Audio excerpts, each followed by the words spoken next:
Oke, balik lagi ke video. Berarti kan kalau sebelumnya video pertama, sekarang video kedua. Masih dalam video yang sama, yang tidak diedit, namanya unedited. Jadi kali ini gua akan membahas membahas lagi ya mengenai jenis-jenis paragraf berdasarkan letak gagasan utama atau topik kalimat dalam sebuah paragraf. Nah, ini penting buat dipelajari. Kenapa? Karena biar lu pada kalau misalkan baca buku, baca berita yang tentunya ada beberapa paragraf-paragraf, nanti biar nggak bingung ini sebenarnya bahas apa sih gitu.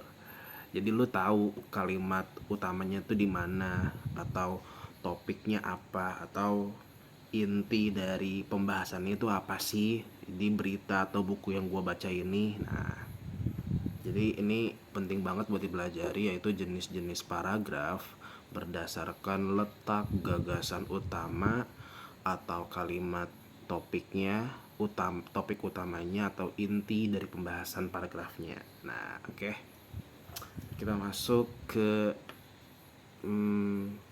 jenis yang pertama ya, yaitu paragraf induktif. Oke. Paragraf induktif ini adalah paragraf yang letak gagasan utamanya ada di akhir paragraf. Nah, letak paragraf induktif ini itu bisa jadi sebuah kesimpulan juga, bisa juga sebuah kesimpulan eh, kalimat utamanya jadi ada di akhir paragraf gitu. Contoh misalkan ketika lo membaca sebuah berita, jangan sebuah berita deh, gua akan coba buat satu paragraf ya, nanti gua bacain. Contoh misalkan pemain bola yang terkena kartu merah itu dapat disebabkan karena ada pemain lawan yang menekel bagian atau area belakang di kaki lawan. Itu kalimat pertama ya. Kalimat keduanya adalah terkadang wasit yang memimpin jalannya pertandingan terkadang abai akan situasi pertandingan seperti itu. Itu kalimat dua. Kalimat tiganya adalah pemain yang tidak terima akan keputusan temannya yang mendapatkan kartu merah, bisa jadi dia juga terkena kartu merah karena keputusan wasit itu sudah bulat gitu. Nah, kalimat terakhirnya adalah itulah tadi penyebab-penyebab mengapa pemain bola dapat terkena kartu merah. Jadi sebenarnya apa sih inti dari paragraf yang tadi gua bacain sebelumnya? Nanti kalau misalkan lu ke-skip ya, tadi apa sih teksnya yang gua baca, ya lu bisa balik aja. Oke, karena kan ini nggak diedit, lu bisa sendirilah, jangan manja. Nah, jadi intinya itu adalah dari paragraf yang gua bacain tadi, intinya adalah paragraf itu membahas tentang penyebab-penyebab pemain bola terkena kartu merah. Nah, apa nih penjelasannya? Yang tadi gue udah jelasin di kalimat pertama. Ada pemain bola yang terkena kartu merah karena menekel kaki belakang pemain lawan. Yang kedua ini sebenarnya kalimat sumbang. Ya gue mau kasih aja, biarin aja. Tadi kadang wasit itu abai terhadap situasi pertandingan gitu. Kalimat ketiga, jika ada pemain yang tidak terima keputusan wasit bahwa temannya terkena kartu merah, nah si pemain ini bisa juga terkena kartu merah. Jadi dari dua kalimat itu menjelaskan penyebab dari kenapa pemain bisa dapat terkena kartu merah. Oke, sampai sini clear ya, sampai sini jelas ya. Itu contoh dari paragraf induktif. Nah, letak kalimat utamanya atau inti dari pembahasannya itu ada di akhir paragraf. Udah ajan, tungguin dulu ya.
Oke, sorry lama. Anjir. Oke, tadi gua abis sholat dulu karena tadi ajan di sini udah malam ya, udah isya. Ntar ya. Oh ya, tadi sampai mana ya? Sampai paragraf induktif bukan? Ya enggak? Paragraf induktif contohnya tadi udah gue jelasin ya. Udah gue contohin, sorry, sama pengertiannya. Oke. Sekarang lanjut ke paragraf yang kedua atau jenis paragraf yang kedua ya, yaitu paragraf deduktif. Nah, jenis paragraf deduktif ini kebalikan dari jenis paragraf induktif, yang mana letak awal gagasan utamanya, letak gagasan utama atau kalimat inti dari sebuah paragraf deduktif itu berada di awal. Oke, kalau tadi kan di akhir ya. Nah, sekarang di awal paragrafnya. Jadi ketika lo membaca satu paragraf, langsung ketemu tuh, karena ada di awal paragraf. Apanya? Letak kalimat utamanya, seperti itu. Oke, sedikit contoh lagi ya. Tadi kan contohnya itu tentang pertandingan bola. Sekarang gue buat lagi satu paragraf. Ini bebas, ini gue buat sendiri, nggak usah dikaitin sama apa-apa. Ini gue buat sendiri aja gitu. Contohnya misalkan dalam memadamkan kebakaran, petugas damkar harus melakukan beberapa upaya. Titik. Oke, itu kalimat pertamanya. Kemudian kalimat selanjutnya adalah, pertama, petugas damkar harus memakai atribut yang sesuai dengan kriteria untuk memadamkan kebakaran. Atribut yang dimaksud seperti memakai helm, memakai jaket anti panas, memakai rompi, memakai celana anti panas juga, dan lain sebagainya. Oke, itu kalimat pertama ya. Kedua, petugas damkar juga harus membawa selang yang panjang yang gunanya untuk memadamkan api, seperti itu. Lanjut nih ke kalimat selanjutnya. Selain itu, petugas damkar juga harus memiliki pelatihan memadamkan api, agar ketika memadamkan api yang sudah terlanjur membesar itu dapat dipadamkan dengan efektif tanpa harus menunggu waktu yang lama. Nah, udah sampai situ aja kalimatnya, karena gua nggak tahu lagi harus dilanjutin kalimatnya seperti apa. Nah, dari paragraf yang tadi udah gua contohkan, udah pasti kan letak kalimat utamanya ada di mana? Ada di awal. Berarti apa ide pokoknya? Ide pokoknya adalah membahas tentang hal-hal apa aja yang harus dipersiapkan petugas damkar untuk memadamkan kebakaran gitu. Tadi dijelasin tuh di kalimat selanjutnya. Yang pertama, petugas pemadam kebakaran harus menyiapkan atribut-atribut, ya kan, kayak baju, celana yang tahan api, seperti itu. Terus yang kedua, petugas damkar juga harus mempunyai pelatihan yang memadai, ya kan, memadai untuk memadamkan api. Terus tadi gua satu kalimat ada gua kelupaan tuh. Nanti kalian bisa diulang ya apa yang kalimat yang tadi gue lupa itu. Jadi ada 3 tuh. Jadi ada 3 kalimat penjelas dan ada 1 kalimat utama. Nah, jadi jenis paragraf deduktif ini, paragraf letak kalimat utamanya ada di awal paragraf. Nah, kalimat-kalimat selanjutnya, gue ulang lagi ya. Letak kalimat utama di jenis paragraf deduktif itu ada di awal kalimat. Nah, kalimat selanjutnya itu merupakan kalimat-kalimat penjelasnya. Nah, seperti itu penggambaran dari jenis paragraf induktif. Jadi letaknya ada di awal. Seperti biasa kalau lu nggak nyimak paragrafnya, lu bisa scroll lagi, lu bisa mundurin lagi timernya, mundurin lagi barnya di situ. Nanti lu baca karena sekali lagi video ini nggak diedit. Lanjut ke jenis paragraf yang ketiga, yaitu jenis paragraf campuran. Nah, ini menarik. Jenis paragraf campuran itu letak kalimat utamanya ada di awal dan di akhir paragraf. Tapi bukan berarti ide pokoknya juga ada 2. Nah, letak kalimatnya ada di awal dan di akhir itu maksudnya apa? Maksudnya letak kalimat utama itu sebagai gagasan utamanya yang dipertegas kembali di kalimat terakhir atau di akhir paragrafnya. Jadi tetap ide pokoknya mah cuma 1, tapi letak kalimat utamanya ada di awal dan di akhir paragraf. Nah, seperti itu. Sekarang kita masuk nih ke contoh paragraf campuran. Duh, gue udah mulai males nih. Sabar ya. Baru video kedua udah males nih.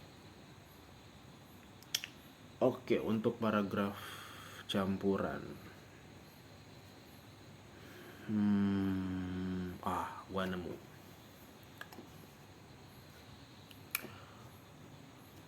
Menjaga pola makan itu bisa juga menjadi kegiatan yang sia-sia untuk dilakukan. Yaitu kalimat pertama. Penyebabnya bisa banyak. Salah satunya adalah menjaga pola makan tanpa memperhatikan asupan makanan yang dikonsumsi. Tuh. Itu kalimat kedua. Yang kalimat ketiga. Selain itu,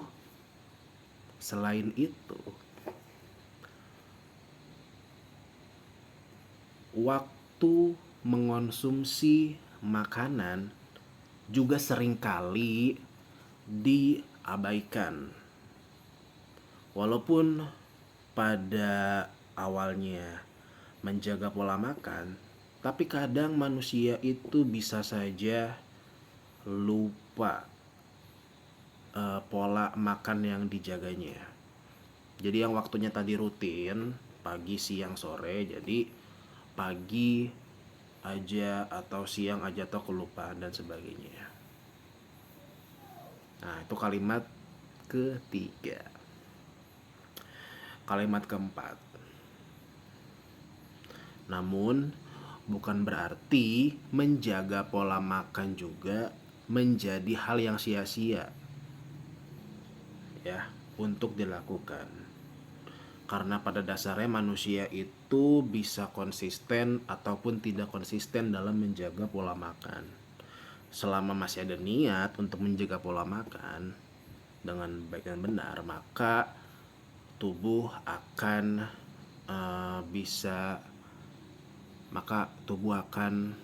mendapatkan porsi, apakah tubuh akan menjadi sehat. Nah, itulah intinya. Kalimat terakhir.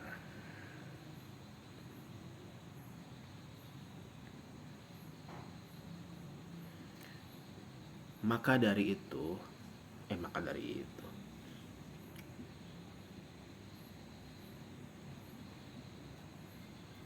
menjaga pola makan itu dapat menjaga pola makan itu bisa dilakukan. Tadi gue tuh mau bilang apa ya? Pokoknya terakhirnya adalah kembali lagi kalimat utamanya, gitu, maksud gue.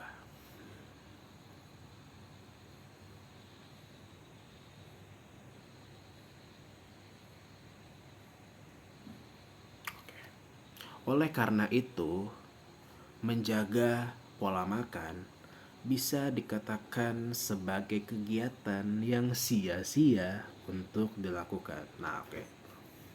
Jadi dari paragraf tadi yang udah gua bacakan, menurut pemikiran gua, apa paragraf utamanya, apa gagasan utamanya, apa ide pokok paragrafnya.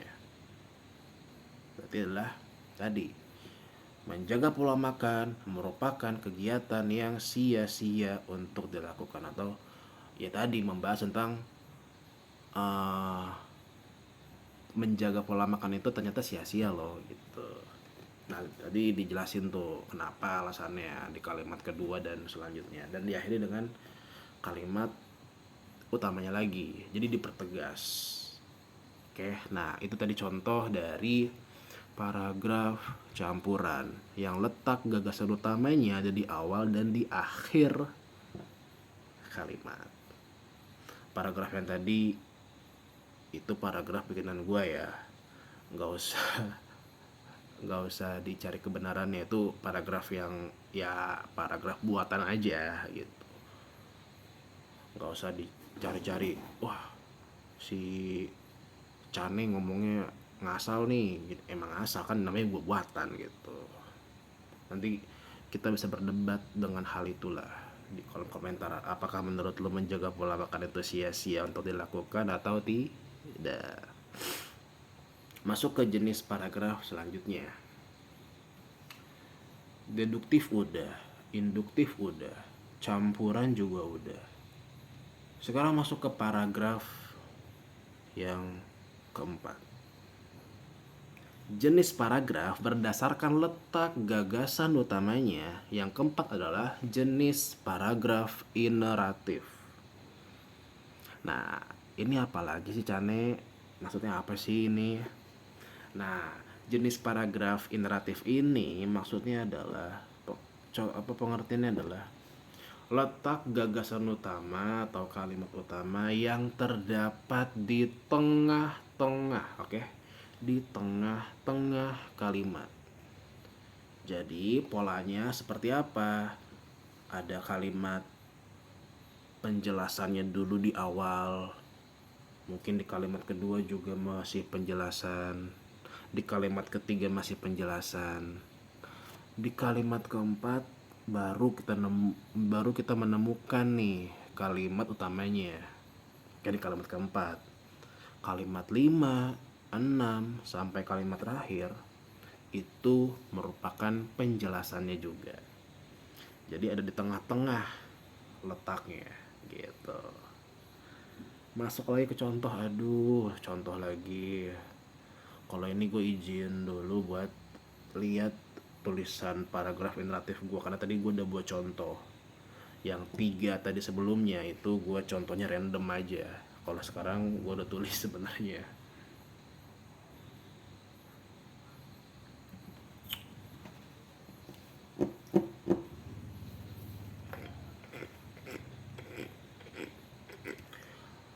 Oke.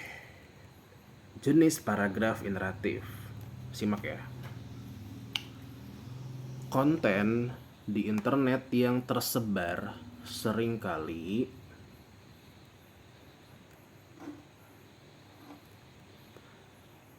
dalam tanda kutip membunuh karakter penggunanya. Pengawasan yang kurang terhadap konten-konten negatif dapat berdampak konten tersebut leluasa tersebar di kolom FYP pengguna. Maka dari itu, perlu adanya undang-undang kebijakan konten internet untuk mengatur setiap konten yang diunggah. Hal ini berdampak pada pengguna sosial media yang akan lebih hati-hati saat mengunggah internet.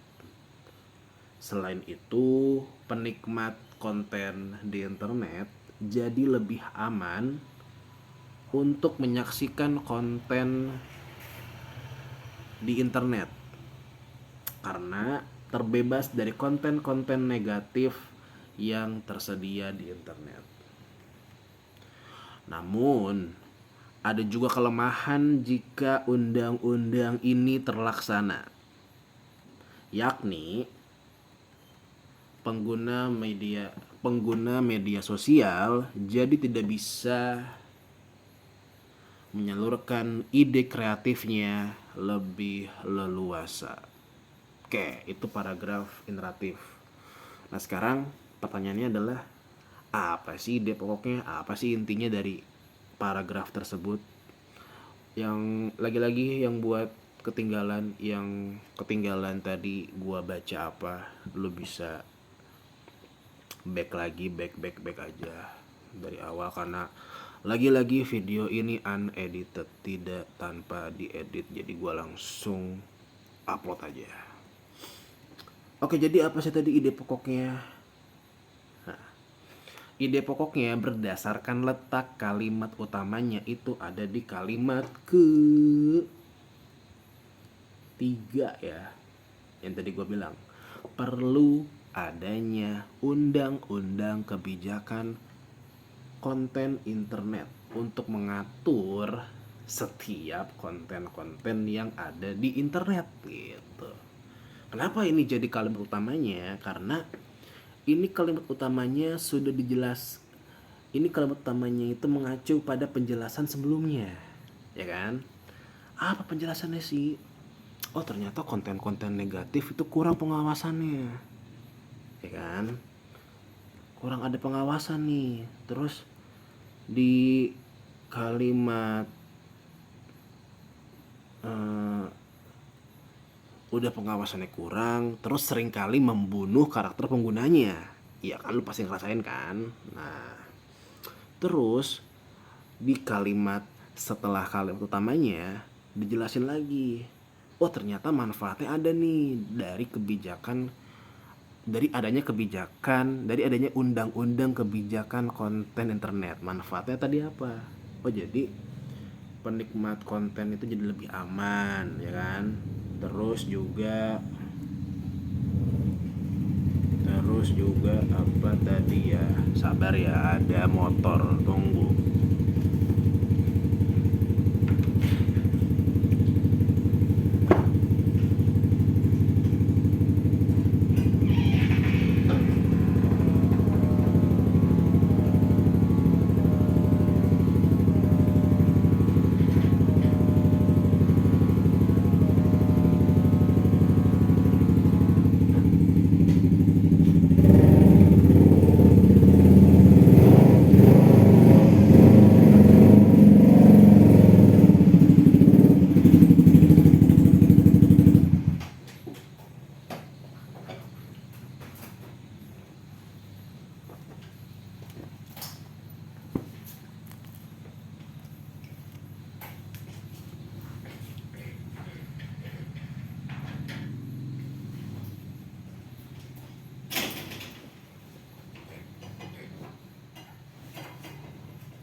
Oke, kita lanjut.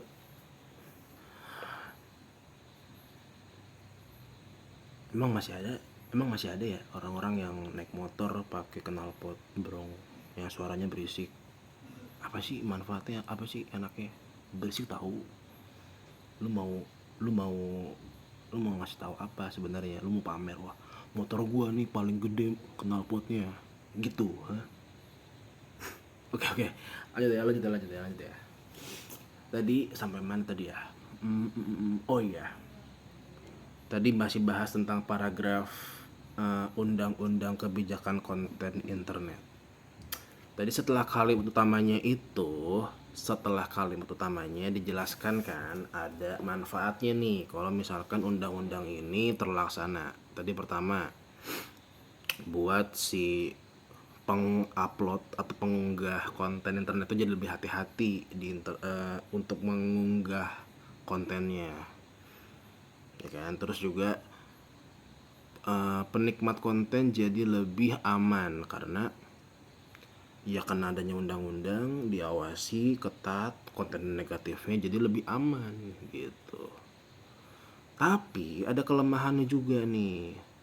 Jika ada undang-undang kebijakan konten di internet, kebijakan konten internet undang-undangnya itu kalau ada, nanti ini bisa dikhawatirkan dapat membatasi ide kreatif dari si pengunggah konten di internet gitu. Nah, jadi sampai sini paham ya. Letak kalimat utamanya ada di tengah-tengah paragraf. Akhirnya kita masuk ke jenis paragraf yang terakhir nih. Jenis paragraf yang terakhir adalah paragraf. Nah, sebenarnya ada 4 aja. Ada induktif, deduktif, campuran, sama interatif. Nah, yang kelima ini spesial. Kalau di internet itu jarang ada yang membahas ini. Eksklusif hanya di video ini.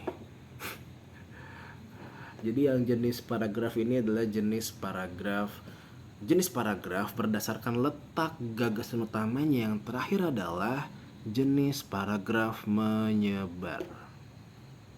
Nah, loh, kok menyebar sih? Maksudnya apa? Maksudnya di sini adalah letak kalimat utamanya di sini menyebar.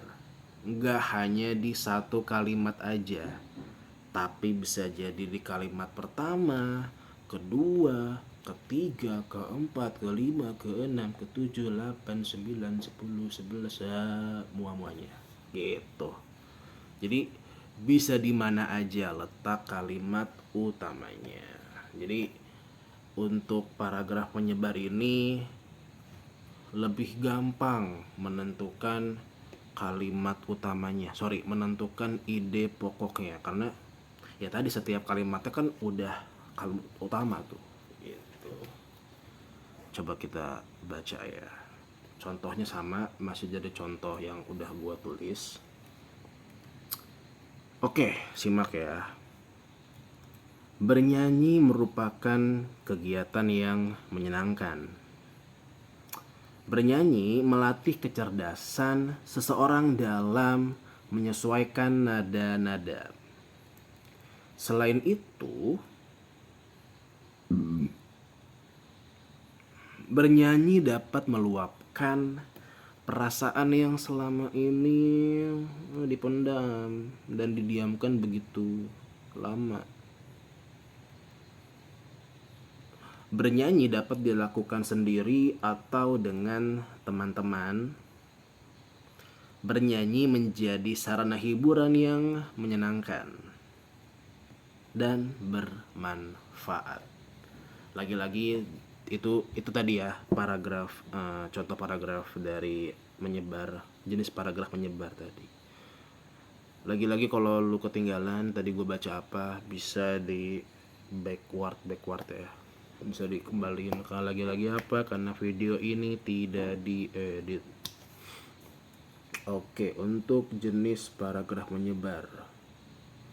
Jadi di sini apa sebenarnya ide pokoknya? Apakah ada ide pokoknya atau tidak? Nah, itu dia. Ternyata ada ide pokoknya. Ide pokoknya adalah apa? Membahas tentang kegiatan bernyanyi. Jadi simpelnya ide pokoknya cuman bernyanyi aja. Bernyanyi bermanfaat, bernyanyi dapat melatih, bernyanyi dapat dilakukan sendiri maupun dengan teman-teman. Jadi ide pokoknya tentang bernyanyi aja, pembahasannya tentang bernyanyi gitu, kegiatannya. Nah tadi makanya gue bilang apa? Lebih mudah untuk menemukan ide pokok di jenis paragraf menyebar ini karena lagi-lagi letak kalimat utamanya menyebar ke setiap kalimat. Bisa di kalimat 1, kedua, ketiga, 4, 5, 6, 7, 8, 9 gitu. Udah itu aja mungkin untuk jenis paragraf berdasarkan letak gagasan utamanya. Terakhir kalau misalkan ada penjelasan yang keliru, penyampaian materi yang salah, boleh banget ditulis di kolom komentar. Kita diskusi di situ bareng-bareng.